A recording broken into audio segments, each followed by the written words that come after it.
The pro-Israeli special interest group, AIPAC, is not a fan of Representative Rashida Tlaib, the first Palestinian-American woman elected to the House of Representatives, and they are desperately trying to get rid of her.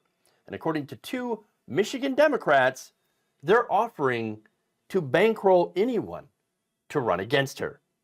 Now, recently, Hill Harper, a Democratic candidate running for Michigan Senate, said AIPAC, an AIPAC-linked donor, actually offered him $20 million to drop his Senate run and primary Rashida Tlaib. On social media, Harper said this, I didn't intend for a private phone call to turn public, but now that it has, here's the truth. One of the AIPAC's biggest donors offered $20 million if I dropped into the U.S. Senate race to run against Rashida Tlaib. I said, no, I won't be bossed, bullied, or bought. Which I say, based. And that came out a few days ago, and now Nasser Beydoun, a civil rights advocate and businessman for Dearborn, said he has received a similar offer.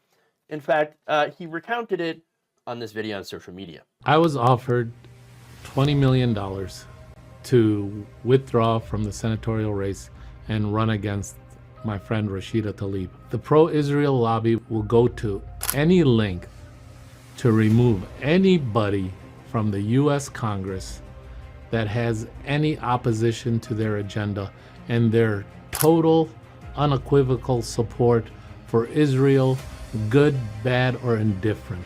We need to make sure that money is not the main catalyst to get people elected, because the pro-Israel lobby is only tool, and what they use to threaten politicians is the amount of money they're going to spend against them or for them.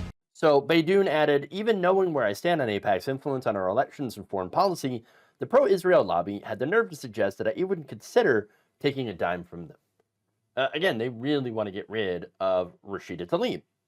Both donations would have come to the American Israel Public Affairs Committee with $10 million in contributions to their campaigns and $10 million in independent expenditures. So they're prepared to drop a lot of money to get Rashida out.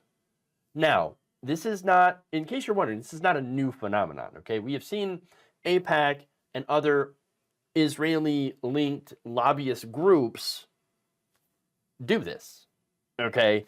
Now, it's, again, AIPAC, Democratic Majority for Israel, or DMFI, eventually spent millions of dollars on Democratic primaries and to ensure that those who get elected vote for unconditional military aid for the Israeli government. So that's really what it comes down to, okay? These groups are working on behalf of the right-wing Israeli government, which is receiving billions of dollars in, well, arms sales, weapons aid, all of this money. So, of course, what do these groups want to do? They want to continue to have that money flowing to them. Defense contractors, also in America, they want to have that money come back to them when Israel buys weapons. And so it's a pretty good setup that they have when it comes to the right-wing government of Israel, and they want to keep it going. People like Rashida Tlaib, well, they threaten that. Okay, so now, look, when I say unconditional, by the way, I mean unconditional. Here's an example. If you say like, hey, wait a minute, okay, yeah, we'll send you aid, but it's got to be conditional on, for example, maybe you could stop doing illegal settlements, you know, flattening Palestinian homes and then seizing the territory for settlers to go in.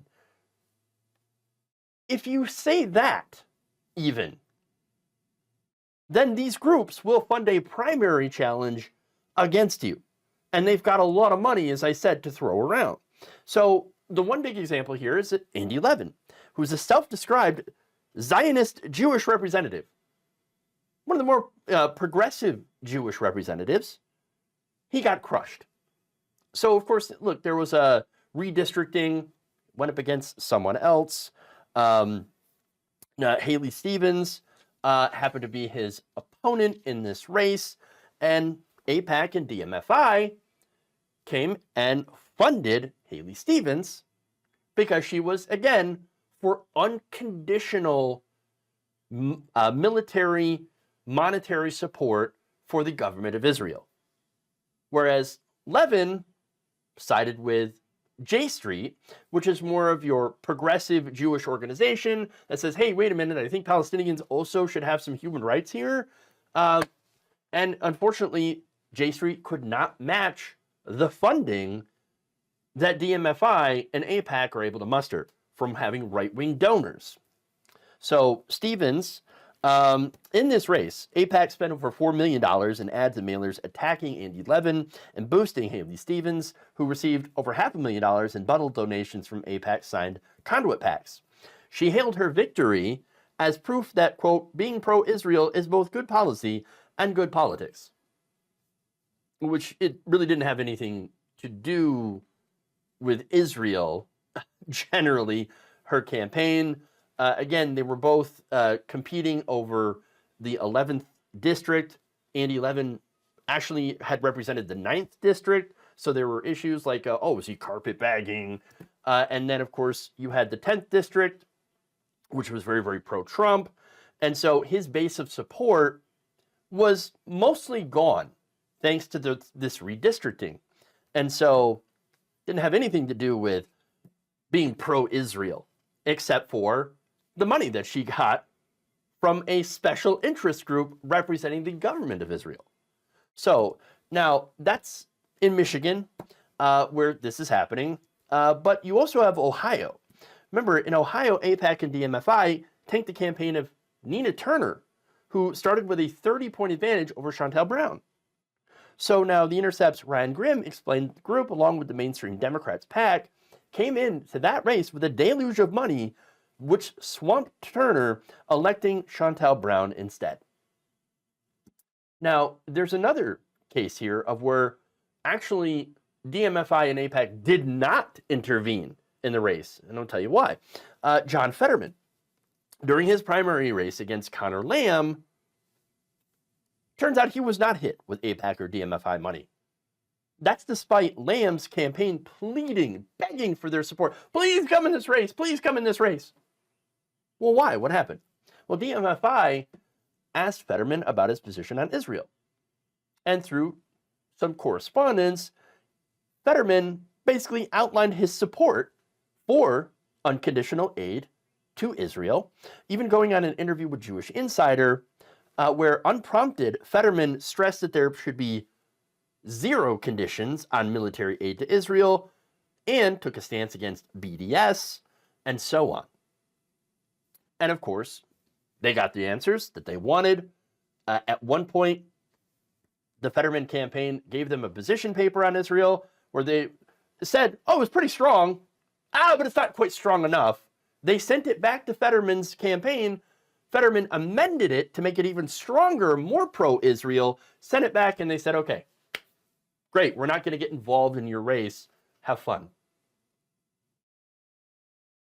Look, that's what's going on. That's the reality of the situation. Now, look, not every election saw AIPAC and DMFI back candidates prevail. You did have Summer Lee, who won her election, but barely.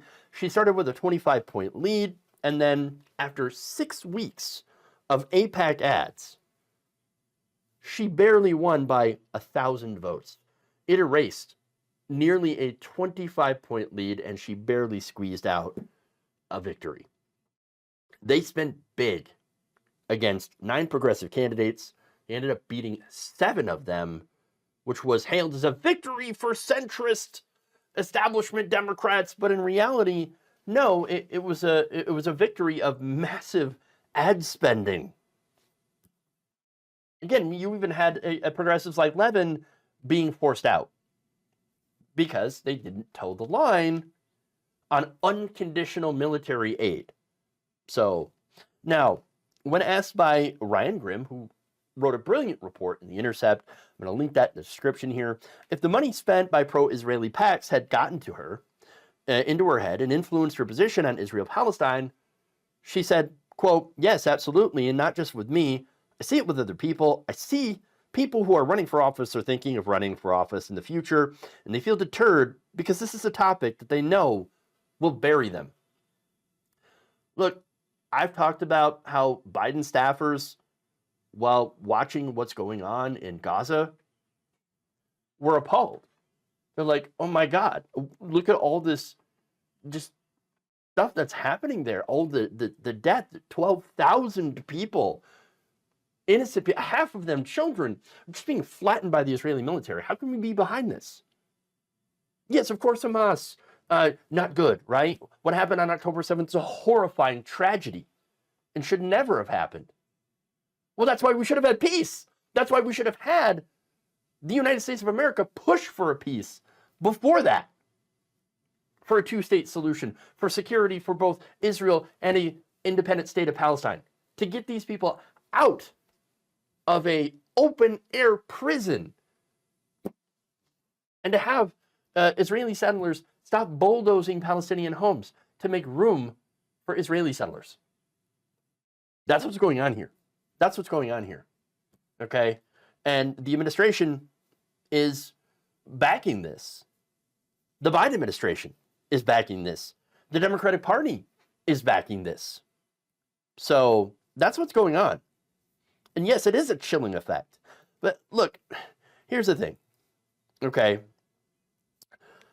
The reason to call this out is not to be anti-Semitic. We should be fighting against anti-Semitism absolutely 100%. And by the way, Palestinians are also Semitic. So, I mean, you know, getting to that point, Semitic just doesn't just mean Jewish. It means the different tribes that were within that area of Palestine, Jewish people included, right? No, the reason to point this out is because here we have a foreign lobbyist group, a special interest group that is dropping millions and millions of dollars influencing our political system for the benefit of another country. And that's what it is. I mean, y'all would be furious if the same thing happened with Saudi Arabia. Oh, wait, it is. And you are rightly furious. It is no different than the Saudis giving money to politicians, like, for example, Trump and his family, Jared Kushner, getting a $2 billion loan, even against the wishes of the rest of the people that were going to loan that money. Doesn't matter. He got it anyway. And look, just like the Israelis, the Saudis are our allies, technically, right? Yeah, allied country. Both nations, however, are doing horrific things, awful things. You look, Yemen.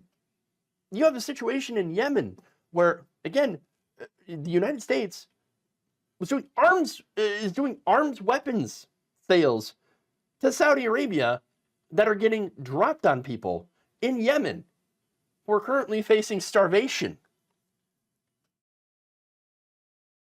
And now, again, you have what's going on in Gaza, what's going on in Israel, happening to the Palestinians. And look, the reason that they're able to do these awful things while we turn a blind eye is because they grease the politicians, lobbyists, and special interest groups.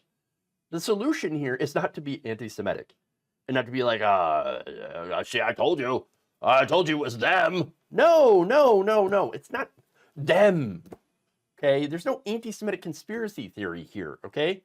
No, what's going on here is that we have a system of corruption where groups from different countries, lobbyists, special interest groups, can come in and drop money on these races in order to get politicians that will represent those special interests instead of the interests of the American people. That's what's going on here. The solution is to ban money in politics. All money, foreign money, corporate money, super PACs, unions. Yes, I'm a union guy. I think we should ban union money. I think we should get all of the private money out of our political system and publicly finance our elections. That's it. That's the way to go. I don't like it that, again, progressive groups have to raise millions of dollars in order to try to counteract groups like AIPAC and DMFI. I don't like the fact that that has to happen. I don't like the fact that there is so much corporate and foreign money in our politics to begin with. It shouldn't be there. It shouldn't be there. The things that really bothers me about this story is the fact that you have on the record 2 politicians that said, yes, they tried to bribe me. 4 lobbyists tried to bribe me if I agreed to run against someone that group does not like. The thing that bothers me even more than that is the fact that there's little to no coverage about it. And worse, you're accused of being anti-Semitic when you call it out. No, the problem is not, oh, they're Jewish. No, it's that the group is not only a right-wing special interest lobbying group, it's also representing a foreign government that is engaged in what is essentially apartheid. And they are trying to ensure, through their money, through their donations, and who they prop up,